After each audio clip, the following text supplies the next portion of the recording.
இது இன்றைய மன்னா, இன்றைய மன்னா, இது இன்றைய மன்னா, இன்றைய மன்னா, தன்னா அன்பாழ்வின் மன்னா.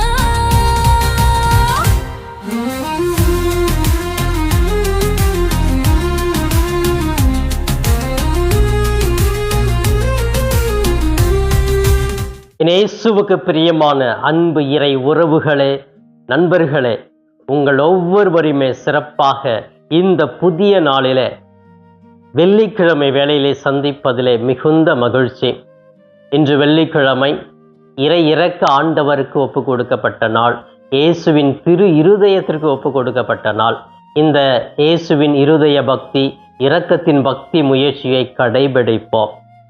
நம் ஒவ்வொருவரையுமே இறைவன் அபரிவிதமாக அன்பு செய்கிறார்.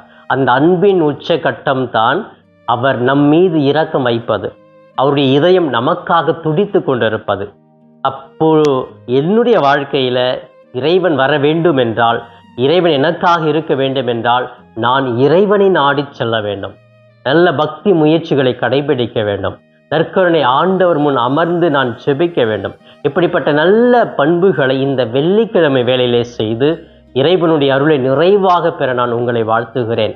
அன்புக்குரியவர்களே, சிறப்பாக இன்றைய மன்னா என்ற இந்த நிகழ்ச்சியிலே தாயாம் திரு அவையும் நம் ஆண்டவர் இயேசுவும் நமக்கு இன்று கொடுக்கிற இன்றைய மன்னா லூக்கா நற்செய்தி பிரிவு 16 இறைவார்த்தைகள் 1-8 முடிய பகுதிகள்.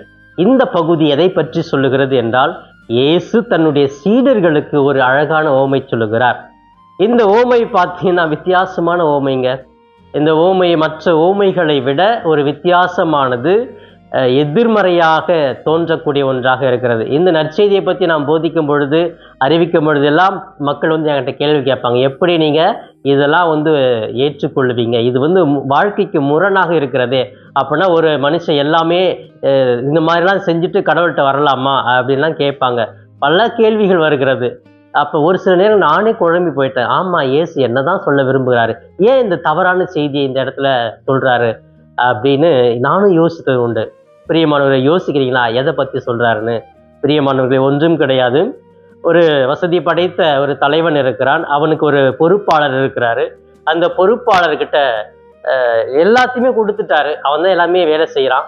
ஆனால் அவன் பெயர் ஒருத்தர் சொல்கிறாங்க, இந்த பொறுப்பாளர் தவறாக பணங்களை சம்பாதிக்கிறார், உங்களை ஏமாத்துறாரு அப்படின்னு சொல்லிட்டு அந்த தலைவன்கிட்ட போய் சொல்கிறாங்க. இதை கேள்விப்பட்ட உடனே அந்த பொறுப்பாளர்கிட்ட போயிட்டு, நீ இப்படிலாம் ஏமாத்த நான் கேள்விப்படுறேனே, உடனே உன்னுடைய பொறுப்பில் இருக்கிறத எல்லாத்தையும் என்கிட்ட கொடுத்துட்டு வேலையை விட்டு வெளியே போயிடு அப்படின்னு சொல்லி அவர் சொல்றதுக்கு வரும்பொழுது, இவர் கொஞ்சம் புத்திசாலித்தனமாக செயல்பட்டதாக நடிச்சு சொல்கிறார். என்ன செய்கிறாரு, போயிட்டு யார்ட்டெல்லாம் அந்த கடன் பத்திரம் இருக்குதோ, சீட் இருக்குதோ, அதெல்லாம் போயிட்டு 100னாக்கா நீ 50ன்னு எழுது, 50னாக்கா 20ன்னு எழுதுன்னு சொல்லிட்டு தவறான ஒரு கணக்கை எழுதி அவங்ககிட்ட இருந்து அதெல்லாம் பறித்து கொடுக்குறாரு. இப்படி அவருடைய வாழ்க்கையில் வேலை விட்டு வெளியே போகிறதுக்கு முன்னாடியே ஒரு நல்ல செயலை செஞ்சுட்டு போகிறாரு அப்படின்னு சொல்லிட்டு அந்த நற்செய்தியில் சொல்லப்பட்டிருக்கிறது. அப்போ பாருங்க, பொய் கணக்கு தானுங்க. 100ன்னு 50ன்னு எழுதுல ஒரு பொய், தவறான ஒரு கணக்கு எழுத சொல்கிறாரு.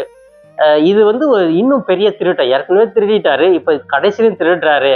அப்போ இதுதான் இவரை போல முன்மதி உடையவராக இருங்கள் அப்படின்னு சொன்னால், இது என்ன செய்தி இயேசு சொல்ல விரும்புகிறார் அப்படின்னு நமக்கே ஒரு குழப்பம் வருகிறது இல்லையா? அன்புக்குரியவர்களே, மேலோட்டமாக மனித சிந்தனையோடு பார்க்கிற பொழுது இது தவறான ஒரு செயல்தான். ஏன்னா தவறான ஒரு கணக்கு எழுதுறான், அப்ப பொய் சொல்லி ஏமாத்தி சாப்பிட்றான் இல்லையா? அது பெரிய செயல், ஒரு பாவம். அந்த பாவத்தை செய்யறான். இந்த மாதிரி நீங்களும் செய்யுங்கன்னா, அப்ப நான் வாழ்க்கையில போயிட்டு எல்லாரையும் அடிச்சு உதச்சி பணத்தை சம்பாதிச்சு அதுல ஒரு 10% நான் கடவுள்கிட்ட கொடுத்துட்டா நான் நேர்மையானனா அப்படின்னா கேள்வி வருகிறது. அப்ப பாருங்க, ஒரு நல்ல திருடன் இருந்தானா, திருட எல்லா அந்த கோயில் உண்டியில உடைச்சி திருடி இருக்கிறான். திருடிட்டு எல்லாத்தையும் மூட்டை கட்டிட்டு இன்னொரு கோயிலில் போயிட்டு அந்தோனியார்கிட்ட வேண்டியிருக்கு, அந்தோனியாரே நான் இன்னைக்கு நல்லா திருடு கிடச்சிச்சு அப்படின்னா அதில் உனக்கு நான் காணிக்கையாக கொடுக்குறேன் அப்படின்னு சொல்லிட்டு வேண்டிகிட்டே வந்திருக்கிறான். அப்போ அந்த உண்டியில் உடைக்கும் போது நிறைய பணம், ஒரு பெரிய பேக் நிறையா ஃபுல்லாகிடுச்சு. அங்கே அந்தோனியார் கோயிலுக்கு ஐயோ இவ்வளோ பணத்தில் நான் 10% கொடுக்கணுமா அந்த அந்தோனியாருக்கு அப்படின்னு சொல்லிட்டு யோசிக்கிறான். உடனே ஒரு பிளான் பண்ணுறான். என்ன பண்ணிட்டு ஒரு சின்ன ரவுண்டு, சின்னதாக ஒரு வட்டம் போட்டுட்டு, அந்தோனியாரே நான் வேண்டிட்டு போனபடி நீங்கள் எனக்கு பணத்தை நிறைய கொடுத்துட்டீங்க, இதை பாருங்க நான் மேலே தூக்கி போகிறேன், உங்களுக்கு எவ்வளோ பணம் வேணுமோ அதை பிடிச்சிக்கிட்டு இந்த ரவுண்டில் விழுறது எல்லாம் உங்களுக்கு, வெளியில் விழுதா எனக்கு அப்படின்னு சொல்லிட்டு தூக்கி போடுறான். மேலேயும் போகலை, அந்த ரவுண்ட்லேயும் விழல, எல்லாமே வெளியே தான் விழுது. அது எல்லாத்தையும் வாட்டிப்பான். அந்தோனியாரே ரொம்ப நன்றி, என்னுடைய தேவையை புரிஞ்சுக்கிட்டு நீங்கள் எதுவுமே எடுத்துக்காம எல்லாத்தையும் எனக்கே கொடுத்துட்டீங்களே அப்படின்னு சொல்லிட்டு நன்றி சொல்லிட்டு போறான். அப்போ இது நல்ல செய்யலாம். ஒரு திருட்டு பணத்தை வச்சுக்கிட்டு அவன் போறானா, கடவுளுக்கு நான் கொடுக்குறேன், கடவுள்கிட்ட நான் வேண்டிட்ட, கடவுள் எனக்கு பர்மிஷன் கொடுத்துட்டாரு அப்படின்னா அது நல்ல செய்யலாம் அப்படின்னா இல்லை. அப்ப இந்த மாதிரி தான் இந்த நற்செய்தி பகுதி கூட ஒரு பெரிய குழப்பத்தை கொடுப்பதாகவே அமைந்திருக்கிறது. அன்புக்குரியவர்களே, இந்த நான் தொடக்கத்தில் சொன்னது போல மேலோட்டமாக பார்த்தால் இது தவறு, செய்யக்கூடாது. ஆனால் இதனுடைய அர்த்தத்தை ஆழமாக புரிந்து சிந்திக்கிற பொழுது விவிலிய ஆராய்ச்சியாளர்கள் என்ன சொல்லுகிறாங்க அப்படின்னா, இந்த மனிதனுக்கு கொடுக்கப்பட்ட காலம் குறுகியது. அந்த குறுகிய காலத்தில் நல்லது செய்து கடவுளின் அருளை பெற ஆசைப்படுகிறார். ஐயோ, இந்த காலம் இன்னும் 2 நாள்ல நான் இந்த வேலையை விட்டு போக போறேன், பொறுப்பை ஒப்படைக்க போறேன். அப்ப இந்த 2 நாள்ல குறுகிய காலம் ஏதாவது நல்லது செய்யணும். நான் இவ்வளவு ஏமாத்திட்டேன், பணத்தை வாங்கிட்டேன், அந்த பணத்தை வச்சு நானும் மற்றவங்களுக்கு அவங்க பணத்தை நான் அடைக்கிற மாதிரியே தவறாக எழுத சொல்லி அவங்க ஐயோ 100 ரூபாய் கட்டணுமே, அதுல 50 ரூபாய் கட்டின போதுமே அவனுக்கு ரொம்ப மகிழ்ச்சியா இருக்கும் இல்லையா? இவனுக்கு ஒரு திருட்டு. ஆனா அந்த மனிதனுக்கு ஐயோ நான் 100 ரூபாய் எப்படி கட்டுவேன்னு காத்துட்டு இருந்தேன், கண்ணீரோடு வேண்டிட்டு இருந்தேன், கடவுளை நீனே வந்து எனக்கு ஒரு பெரிய உதவியை செஞ்சேன்னா அவன் அந்த மனுஷன் கடவுளுக்கு நன்றி சொல்லுவான் இல்லையா? அப்ப அந்த மாதிரி ஒரு நல்ல செயலை குறுகிய காலத்துல செஞ்சு அவன் மீட்பை பெற்றுக்கொள்ள ஆசைப்படுகிறான். நான் என்னுடைய பேரு திருடன்னு நிரூபணம் ஆயிடுச்சு, ஆனாலும் இந்த மக்களுக்கு நான் யாருக்கெல்லாம் கம்மியா எழுத சொல்லணும் அந்த மக்களுக்கு நான் ஒரு கடவுளா தெரிவேன், நல்ல மனுஷனா தெரிவேன்னு சொல்லிட்டு நல்ல பேரை சம்பாதிக்கிறான் குறுகிய காலத்திலே. ஆம் பிரியமானவர்களே, நம்முடைய வாழ்க்கையில அந்த குறுகிய காலத்தில நாம் இறைவனை அடைய வேண்டும், நல்ல பண்புகளை செய்ய வேண்டும் என்ற ஒரு செய்தி தான் சொல்லப்படுகிறது ஒழிய தவறான செயல்கள் செய்ய வேண்டும் என்பது அல்ல. அது கடவுளுடைய நோக்கமும் அல்ல. இது மனிதர்களாகி நம்முடைய சிந்தனையாகவே இருக்கிறது. அன்புக்குரியவர்களே, இதோ சிறப்பாக இந்த நற்செய்திக்கும் இந்த நிகழ்வுக்கும் ஒரு சான்றாக ஒரு நல்ல நிகழ்வை கூட நான் உங்களோடு பகிர்ந்து கொள்ள ஆசைப்படுகிறேன். திருச்சியில சுந்தரம் அப்படின்னு சொல்லிட்டு ஒருத்தர் பேங்க்ல வேலை செய்யறாரு. அங்க அக்கௌண்டண்டா இருக்கிறாரு, கணக்கு எழுதுபவராக தான் இருந்தாரு. அந்த பேங்க்ல வேலை செஞ்சிருக்கிறாரு, நேர்மையா இருக்கிறாரு, எந்த தப்புமே பண்றதில்ல. அதுல அவர் கூட வேலை செய்யற இன்னொருத்தர் நண்பர் சொல்றாரு, யோ இது நீ பாதி எடுத்துக்க, நான் பாதி எடுத்துக்கலாம், சின்ன அமௌண்ட் தானே, ஒண்ணுமே யாருக்கும் வெளியில தெரியாது அப்படிங்க. அவர் சொல்றாரு, இல்ல ஒரு பைசா கூட எனக்கு தேவையில்லை, என்ன நீ இப்படி இருக்கிற, அப்புறம் எப்படியா உங்க குடும்பத்தை நீ பார்ப்ப, இல்ல கடவுள் எனக்கு கொடுப்பாரு அப்படின்னு சொல்லிட்டு அந்த தவறான செயல அவர் ஈடுபடாரு. சின்ன விஷயம்தான், சின்ன ஒரு திருட்டு தான், நான் செய்ய மாட்டேன்னு நேர்மையாவே இருக்கிறார். அப்புறம் இவர் எல்லாருமே கலாய்க்கிறாங்க, ஆமாண்டா நேர்மையால வந்துட்டான்டா அப்படின்னு சொல்லிட்டு அவரை பத்தி பேசுறது, கலாய்க்கிறது, அவங்கள பத்தி தவறா பேசுறது, ஒரு மாதிரி சர்க்காஸ்டிக்கா பேசுறதெல்லாம் அவர் இருந்துச்சு. அவர் எதுவுமே கண்டுக்கல, அப்படியே தன்னுடைய கடமையை இறுதி வரைக்கும் செஞ்சுக்கிட்டே இருக்கிறாரு. அந்த கணக்கு பிரிவில் இருந்தவர் இவருடைய நேர்மையை பார்த்து, உண்மையை பார்த்து, நல்ல வாழ்க்கையை பார்த்து இவருக்கு மேலாளர், அதாவது அந்த பேங்கினுடைய மேனேஜரா பதவி உயர்வு கொடுக்குறாங்க. அந்த அளவுக்கு கடவுள் அவர் உயர்த்தி இருக்கிறார். பிரியமானவர்களே, நேர்மைக்கு எப்பொழுதுமே இடம் உண்டு. நேர்மையாக இருந்தால் நிச்சயமாக கடவுள் நம்மை உயர்த்துவார். இந்த நற்செய்தியிலே நேர்மையா இல்லாததை உணர்ந்துதான் அந்த தலைவர் என்ன சொல்றாரு, நீ வேலையை விட்டு வெளியே போ அப்படிங்கிறாரு. அப்ப நம்ம ஒரு செயல்ல நேர்மையா இல்லை அப்படின்னு சொன்னா அந்த இடத்துல நமக்கு பதவி இருக்காது. நம்முடைய வாழ்க்கையில மத்த எந்த மக்களுமே நம்ம நம்ப மாட்டாங்க, நம்பி ஒரு பொறுப்பு கொடுக்க மாட்டாங்க, பதவி உயர்வு கொடுக்க மாட்டாங்க என்பதை நாம் புரிந்து கொள்ள வேண்டும். அன்புக்குரியவர்களே, சிறப்பாக இந்த நற்செய்தியை நிறைய கருத்துக்கள் சொல்லப்படுகிறது. ஆனாலும் நாம் ஒன்றை புரிந்து கொள்ள வேண்டும், வாழ்க்கையில புத்திசாலித்தனமாக இருக்க வேண்டும், நேர்மையாக இருக்க வேண்டும், நம்பிக்கையோடு இருக்க வேண்டும். அதுதான் கிறிஸ்தவ வாழ்க்கை என்ற ஒரு மைய கருத்தை இந்த நற்செய்தி மூலமாக நாம் புரிந்து கொள்கிறோம்.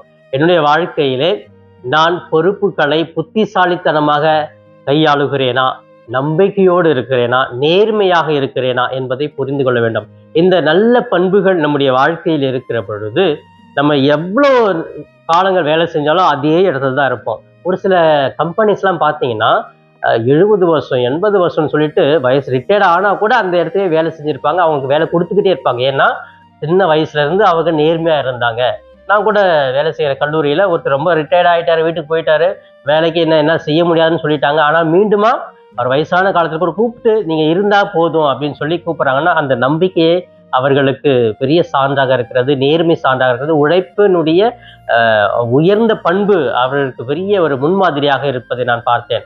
பிரியமான வாழ்க்கையில எப்படி நேர்மையா உண்மையா நம்பிக்கையோடு இருக்கிற ஒவ்வொருவரையுமே கடவுள் உயர்த்துகிறார், அபரிவிதமாக உயர்த்துகிறார் என்பதை புரிந்து கொண்டு, ஒருவேளை நம்ம தவறு செய்திருந்தால் இதை மட்டும் புரிந்து கொள்வோம். தவறு செஞ்சிருந்தா அந்த குறிப்பிட்ட காலத்திலே கடவுள் என்னை தேடி வருகிறார், எனக்கு ஆசீர்வாதத்தை கொடுக்க வேண்டும், எனக்கு விண்ணுலக வாழ்வை கிடைக்க வேண்டும், என்னுடைய ஆன்மீக தூய்மையாக இருக்க வேண்டும் என்று நினைத்தீர்கள் என்றால் அந்த குறுகிய காலத்திலே நல்ல செயல்கள் செய்யலாம். நம்ம செய்த தவறிலிருந்து ஒரு பலனை பெற்றுக்கொள்ள முன்மதியோடு செயல்படுங்கள் என்று இயேசு சொல்லுகிறார். அப்படிப்பட்ட ஒரு நல்ல ஒரு புத்திசாலித்தனமான ஒரு கிறிஸ்தவ வாழ்க்கை வாழவும் நேர்மையோடு இருக்கவும் முயற்சி செய்வோம். இப்பொழுது கண்களை மூடி ஜெபிக்கலாமா? எங்களை நேசிக்கும் எங்கள் தாயும் தந்தையுமான இறைவா, இந்த நாளுக்காக நன்றி கூறுகிறோம், உம்மை போற்றுகிறோம், வாழ்த்துகிறோம், ஆராதிக்கிறோம். அன்பு தெய்வமே, இந்த வெள்ளிக்கிழமை வேளையிலே உம்முடைய இரக்கமும் உம்முடைய தூய இதயமும் எங்களுக்காகவே இருக்கவும் எங்களை வழி நடத்தவும் ஆற்றல் கொடுப்பீராக. இன்று நாங்கள் செல்லுகிற பயண வேளையிலே பாதுகாப்பாக எங்களை அழைத்து செல்லும். எங்களை சோதிக்கிற சோர்வுகளை கொடுக்கிற தேவையில்லாத உடல் வியாதிகள், சாத்தானுடைய அலகழிப்புகள் எங்களை அணுகாமல் இருக்கட்டும். கொள்ளாடி வஞ்சக செயல்கள் எங்களை தீண்டாமல் இருக்கட்டும். அன்பு தெய்வமே, நாங்கள் நினைக்கிற காரியங்கள் எடுக்கிற முயற்சிகள் எல்லாம் உங்களுடைய துணை அதிகமாக இருந்து அதை நாங்கள் பெற்றுக்கொள்ள ஆற்றல் கொடுப்பீராக.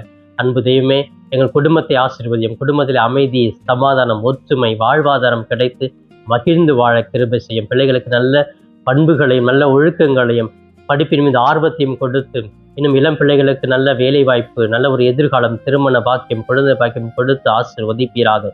இவை எல்லாம் எங்கள் ஆண்டவரும் மீட்பெருமான இயேசுவின் இணையற்ற நாமத்தில் ஜெபிக்கிறேன் என் ஜீவனுள்ள நல்ல பிதாவே, ஆமேன், ஆமேன். பிரியமானவர்களே, இந்த நாள் இனிய நாளாக இறை அருளை நிறைவாக பெற்று மகிழும் நாளாக இருக்க நான் வாழ்த்துகிறேன். உங்கள் ஒவ்வொருவருக்காகவே சிறப்பாக என்னுடைய தனிப்பட்ட ஜெபத்திலும் திருப்பலியிலும் ஜெபிக்கிறேன். இயேசுவுக்கே புகழ், மரியே வாழ்க. Thanks for watching Father Das Cap YouTube channel. Subscribe the channel and share with your friends.